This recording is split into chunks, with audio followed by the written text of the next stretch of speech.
नमस्कार, स्वागत है आपका द न्याय सभा टीवी भारत में। जैसा कि आप देखते होंगे फेसबुक पर, ट्विटर पर, व्हाट्सएप पर आजकल एक चलन सा चल गया है। कोई किसी के बारे में बात करता है तो कोई किसी के बारे में बात करता है।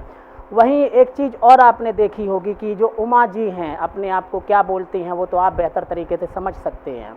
लेकिन अभी वो बोल रही हैं कि राजीव भाई हमारे पति हैं। तो ये बात बहुत से लोगों ने मुझसे कहा, हमारी टीम के पास मेल किया, व्हाट्सएप किए कि जो दिल्ली से जो अपने आप को राजीववादी बोलते हैं, जो 10 साल 15 साल से राजीव भाई को जानते हैं या उनके साथ उन्होंने काम किया है, तो ऐसे लोगों के से बात कीजिएगा और पता करने की कोशिश कीजिएगा कि आखिर में सच्चाई क्या है। तो आज मेरे साथ मौजूद हैं पीताम्बर जी है और जहाँ तक मुझे पता है कि 2005-6 से राजीव भाई को जानते हैं और उनसे बात करने की कोशिश करेंगे और बहुत सारे सवाल भी हैं जो उनसे पूछने की कोशिश करेंगे और जो सच्चाई हकीकत है वो आप लोग समझ जाएं। स्वागत है पीताम्बर जी आपका द न्याय सभा टीवी भारत में। आप सबसे पहले राजीव भाई को कैसे जाना आप और कहाँ पर जाना? हमारे जो राजीववादी मैक्सिमम द न्याय सभा टीवी भारत पर राजीववादी ही हैं, तो वो आज समझ सके कि आप कब और कैसे मिले थे। नमस्कार मित्रों, आज बड़ा अच्छा है कि वो चीज़ें भी बताने का वक्त मिला है जो बहुत ज़रूरी है इस वक्त। राजीव भाई की मुलाकात हमारी हरिद्वार में ही हुई थी और उस समय पतंजलि 2 यानी कि फेज़ 2 का रामदेव ने उद्घाटन भूमि का किया था और वहाँ काफ़ी प्रबुद्ध लोग, राज्यपाल हैं और प्रधानमंत्री के जो सचिव हैं, बड़े बड़े लोग और कई राजदूत भी उसमें, कई मजिस्ट्रेट वगैरह सब, और काफ़ी बड़ा संतों का जमावड़ा था। और उस समय वही रामदेव की मायावी लीला चल रही थी, लेकिन उस समय भीड़ में एक शख्स ऐसा खड़ा था जिसको काफ़ी लोग, सैकड़ों लोग सुन रहे थे। ये 2005 की बात है? नहीं, ये 2006 की बात। अच्छा, 2006 की बात, ठीक है। मैंने जब थोड़ा फोकस किया कि मैंने कहा कौन है, तो पता लगा कि वो, मैंने उस समय भी ज़्यादा नाम से परिचित नहीं हुआ जी, लेकिन तब मैंने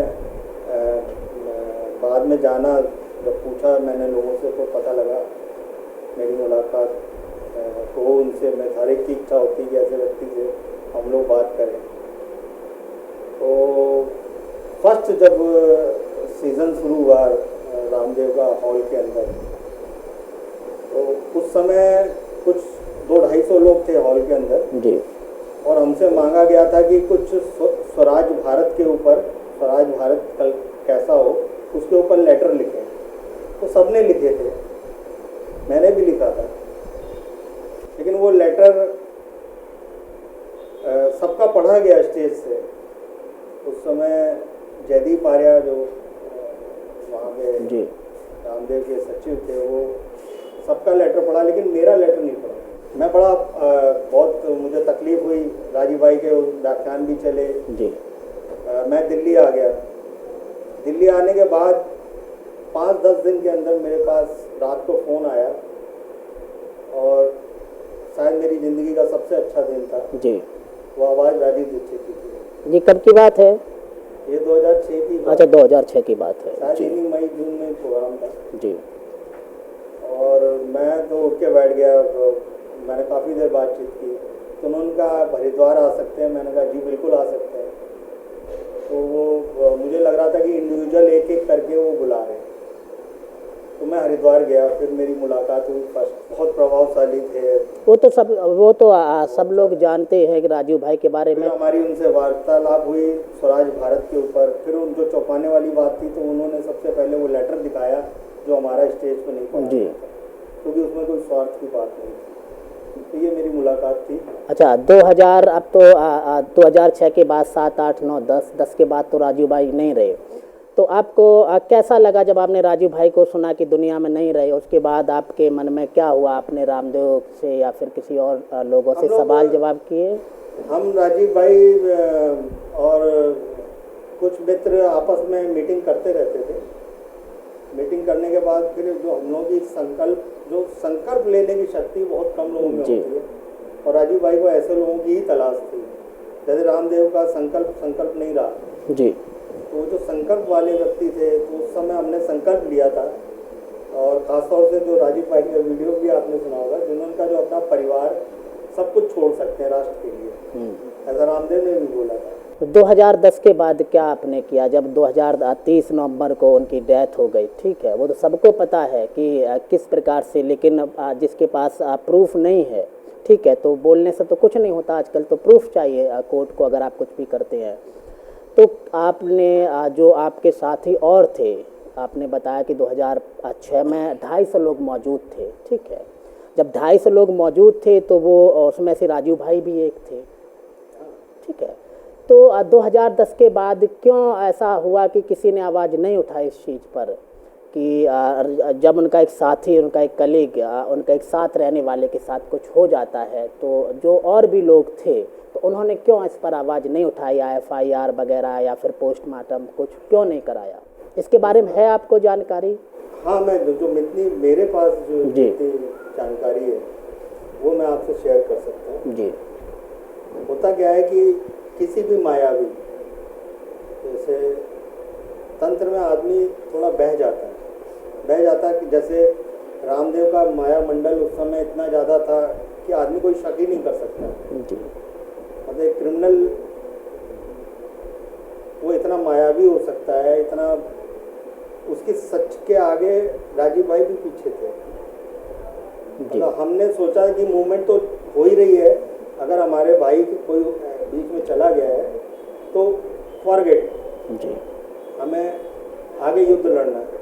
हम इस भ्रम में 2010 बहुत दुख हुआ, सबको ये डर लगा कि ये सब शक तो सबको था, मतलब जो 100% जो शक वाले लोग थे, जिसमें मदन दुबे जी, अच्छा, मदन दुबे, ये लोग वहाँ मौजूद थे, और इन लोगों ने थोड़ा बहुत उसमें हस्तक्षेप भी किया जी। अब चूंकि परिवार के लोग अगर उसमें ज़्यादा वो ना दिखाएं, होता क्या है कि संत का प्रभाव इतना ज़्यादा होता है कि आदमी उसकी लज्जा के, उसके वो उंगली उठाने से, उस पर तर्क करने से। नहीं, आपने कहा कि मदन दुबे जी थे वहाँ पर, ठीक है, अब हम आगे और आते हैं, तो अभी अब 2020 आ गया है, ये तो सवाल तो अब बाद में भी इसको किया जा सकता है, लेकिन मैं फिर से पूछ रहा हूँ आपसे, 10 सालों के बाद ही क्यों मदन दुबे जी भारत में भ्रमण कर रहे हैं?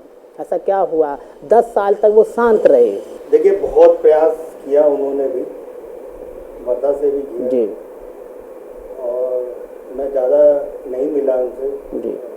शायद मैं राजीव भाई से बहुत ज़्यादा मिल नहीं पाया जितना मदन भाई, क्योंकि उन्होंने काफ़ी साल राजीव भाई के साथ बिताए जी। हम लोग तो मूवमेंट के समय मिले थे। तो मदन भाई के ऊपर यही ट्रस्ट था मेरा, और मुझे भी एक दुख था कि वर्धा से इस इनकलाब की आवाज़ क्यों नहीं उठती जो राजीव भाई की आवाज़ थी। ये तो मैं भी बराबर कहता था, और यही कारण था कि मैं वर्धा बहुत कम जाता था। ये अच्छा, तो उनको 10 साल के बाद याद आई? नहीं, आपके पास अब कोई चारा ना रह जाए कि भाई अब लोग इकट्ठे ही नहीं हो रहे हैं 10 जगह, जैसे अब हमें भी पता लग रहा है कि भाई हम लोगों को संगठित होने ही नहीं दिया जा रहा। जैसे मैं आपसे थोड़ा पहले भी बोल रहा था कि हम लोगों के बीच में किस तरीके से नेक्सस काम कर रहे हैं, जैसे अभी आपने उमा जी का उदाहरण दिया, इस तरीके से मनमोहन मिश्रा हैं, बहुत हैं, मेरे पास तो लाइन लगी हुई, हर साल कोई ना कोई मायावी पैदा होता है। दिल्ली में वो एक जैन करके जिनके साथ उमा जी जी, बहुत से लोग हैं। चलिए, ये तो बात होती रहेगी, हम अब 2010 पे फिर आ जाते हैं, ठीक है। 2010 से आपने क्या किया, क्योंकि आपकी एक छवि राजीववादी के नाम से है, ठीक है, बहुत से लोग जो आपको मानते भी हैं, फॉलो भी करते हैं, और बहुत से लोगों से आपकी जान पहचान भी है, तो आपने नहीं कभी सोचा कि उनके माता पिता से संपर्क किया जाए या राजीव भाई के न्याय के लिए? क्योंकि एक कॉमन सवाल है, अगर ईश्वर ना करे कभी ऐसा हो कि एक घर में अगर किसी के साथ, किसी की फैमिली, किसी के भाई बहन के साथ कुछ हो जाता है, तो वो कुछ भी करे, अपनी खेती बेचे, अपना कुछ भी, जो भी उसको कर सकता वो करेगा, लेकिन वो एक बार पुलिस थाने में तो ज़रूर जाएगा। उसको पता है कि नहीं मिलेगा, लेकिन जाता है, क्योंकि वो इसकी रिस्पॉन्सिबिलिटी और इमोशनल भी वो हो जाता है कि नहीं, मुझे जाना चाहिए। तो आप लोगों ने नहीं सोचा ऐसा कुछ? देखिए, जो भी क्रिमिनल है, हत्या का शक सबको है जी। अब तो 100% हो गया जी कि शक की सुइयां तब और बढ़ गई जब रामदेव अपनी इरादों से पीछे हट गया जी। यानी कि राजीव भाई के जो इरादों के साथ वो चला था वो भूल गया और उसने दौलत, जो राजीव भाई ने कहा था कि वो व्यापारी हो सकता है, वैसे ही था। जी।